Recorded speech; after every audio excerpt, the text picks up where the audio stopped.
Syekh Hamdi bin Hamzah Abu Zaid adalah seorang pejabat dan sejarawan asal Arab Saudi yang menganggap bahwasanya tembok yang dibangun Zulkarnain ada di negara Cina. Tembok besar Cina atau The Great Wall dianggap oleh Syekh Hamdi sebagai tembok besinya Zulkarnain. Maka apakah benar pendapat tersebut? Untuk itu di video kali ini kita akan membahas tentang mengungkap misteri perjalanan Zulkarnain ke Cina.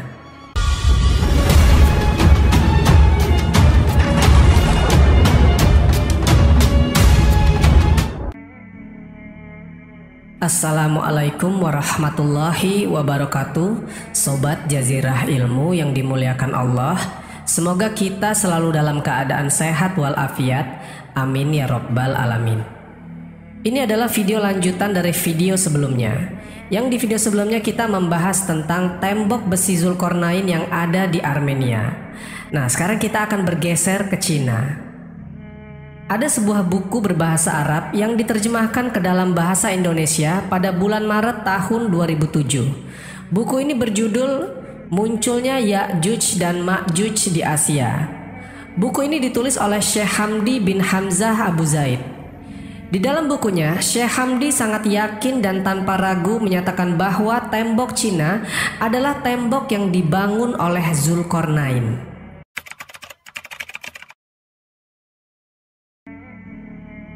Syekh Hamdi sebenarnya tidak sengaja melakukan penelitian ini. Beliau datang ke Cina waktu itu memang bukan bertujuan untuk meneliti tembok Cina. Jadi sekitar tahun 2000-an, Syekh Hamdi diutus mewakili Arab Saudi untuk menghadiri pertemuan Persatuan Atlet Sepeda se-Asia di Shanghai. Dan kunjungan tersebut adalah pertama kalinya Syekh Hamdi menginjakan kaki di negara Cina. Selama berada di Cina, Syekh Hamdi ditemani oleh seorang dosen yang bernama Hu Xiaotian. Ketika itu, Syekh Hamdi memang ingin mengasah kemampuan bahasa Inggrisnya kepada Hu Xiaotian. Selama keduanya sering bersama, sang dosen ini bercerita banyak tentang sejarah Cina, sehingga Syekh Hamdi pun bertanya mengenai Ya'juj dan Ma'juj. Syekh Hamdi bertanya, "Pernah dengar Ya'juj dan Ma'juj nggak sih?" Awalnya, sang dosen tidak mengerti pertanyaan dari Syekh Hamdi. Tetapi Syekh Hamdi sepertinya pantang menyerah dengan mengulang-ulang pertanyaannya dan dengan berbagai penekanan dalam dua kata itu, yaitu Ya'juj dan Ma'juj. Sang dosen pun berusaha mengingat-ingat tentang dua suku kata itu, dan sang dosen ini mengatakan Ya'jou dan Ma'jou. Itu adalah dua kata dalam bahasa Cina yang memiliki arti benua Asia dan benua kuda. Karena dirasa kedua kosakata itu mirip dengan Ya'juj dan Ma'juj, Syekh Hamdi pun mulai melakukan penelusuran lebih mendalam mengenai Cina dan hubungannya dengan Zulkarnain. Syekh Hamdi mulai melakukan penelusuran literatur sejarah, penelusuran linguistik dan geografi negara Cina.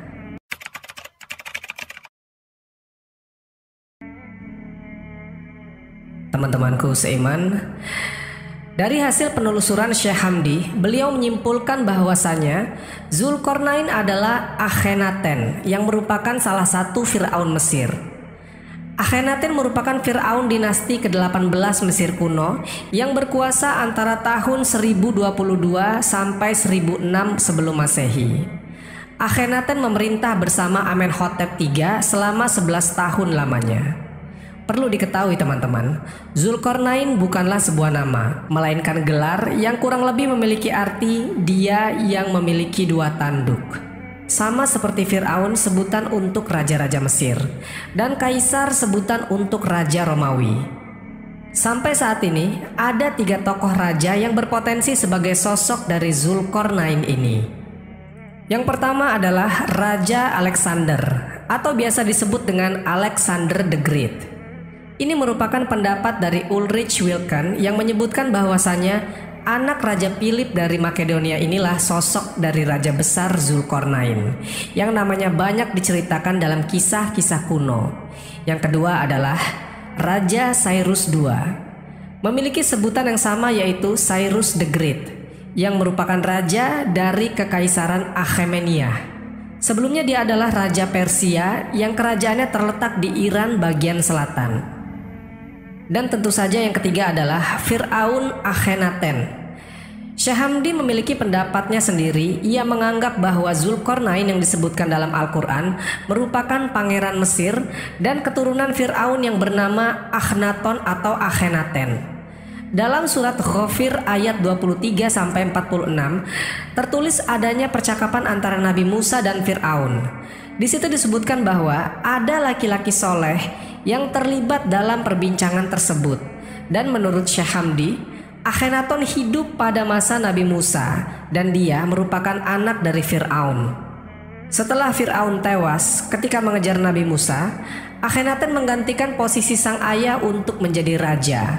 Pada masa pemerintahan Akhenatonlah dikenalkan konsep monoteisme, yaitu menyembah hanya kepada satu Tuhan, mengganti konsep ketuhanan pada masa kepemimpinan ayahnya. Di sini, ia banyak membangun tempat ibadah untuk memuja satu Tuhan itu. Namun konsepnya tersebut banyak mendapat pertentangan dari pemuka agama sebelumnya sehingga terjadi beberapa perlawanan. Dan ketika itu terjadilah kudeta di Mesir demi menyingkirkan Akhenaten. Menurut ahli sejarah, ada dua kemungkinan mengapa wilayah kekuasaan Akhenaten lepas. Pertama, Akhenaten terlalu fokus dalam kecintaannya dalam konsep monoteisme. Artinya, Fir'aun Akhenaten ketika itu menerapkan peraturan-peraturan yang bersifat menyembah hanya kepada satu Tuhan, sehingga ia melupakan unsur-unsur lain. Dan yang kedua, ia kekurangan prajurit untuk mempertahankan wilayah kekuasaannya.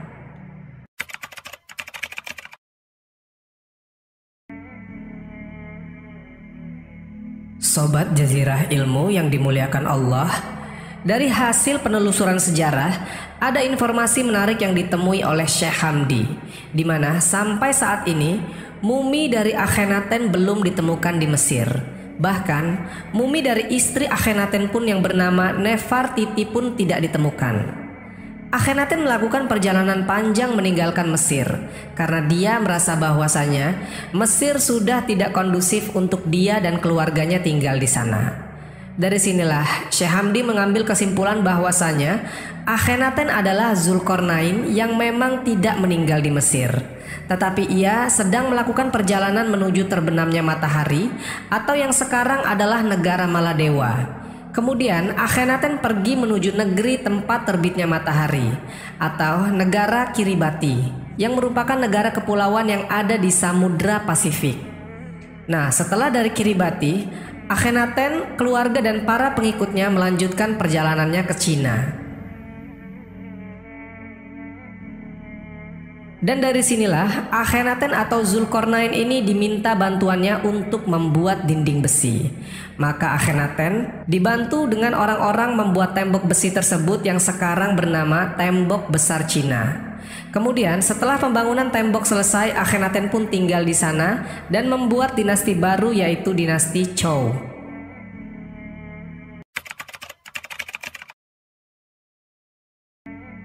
Di dalam bukunya, Syekh Hamdi menjelaskan secara detail mengenai tembok Cina. Beliau sangat yakin bahwasanya tembok Cina dibangun oleh Akhenaten atau Zulkarnain. Namun, jika dilihat secara fisik, terdapat perbedaan yang sangat jelas antara tembok yang dibangun Zulkarnain dengan tembok Cina. Pertama, tembok Cina terbuat dari susunan batu bata, sedangkan dalam Al-Quran disebutkan tembok Zulkarnain terbuat dari tumpukan besi yang kemudian dicampur dengan tembaga. Kedua, tembok Cina dibangun secara bertahap selama ratusan tahun dari berbagai dinasti yang memerintah di Cina, diantaranya dinasti Han dan Ming. Sementara itu, penjelasan Al-Quran tembok itu dibangun oleh suku bangsa yang meminta pertolongan kepada Zulkarnain. Dan setelah selesai, Zulkarnain menyatakan bahwa tembok itu tidak akan bisa dilewati dan dilubangi oleh Ya'juj dan Ma'juj. Ketiga, dalam surat Al-Kahfi ayat ke-86, ketika bertemu dengan suatu kaum di barat, Allah Subhanahu wa Ta'ala berfirman kepada Zulkarnain yang memerintahkan terserah kepadanya mau diapakan kaum itu. Artinya, Zulkarnain mendapatkan wahyu dari Allah, sedangkan para raja Cina tidak. Dengan demikian, apakah benar tembok Cina itu disebut sebagai tembok yang dibangun oleh Zulkarnain?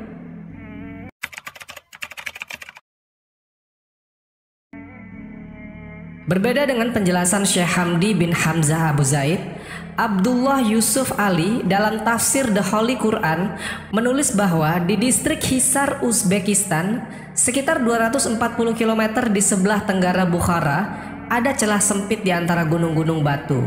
Letaknya di jalur utama antara Turkestan ke India.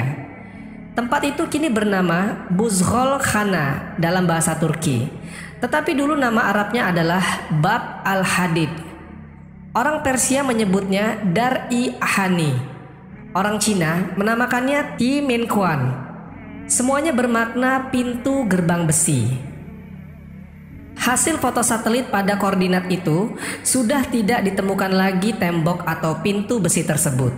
Namun seorang pengembara Cina, Huan Xiang, pada abad ke-7 pernah melewati pintu berlapis besi saat melakukan perjalanannya ke India. Dan tidak jauh dari tempat tersebut terdapat sebuah danau yang dinamakan Iskandar Kul.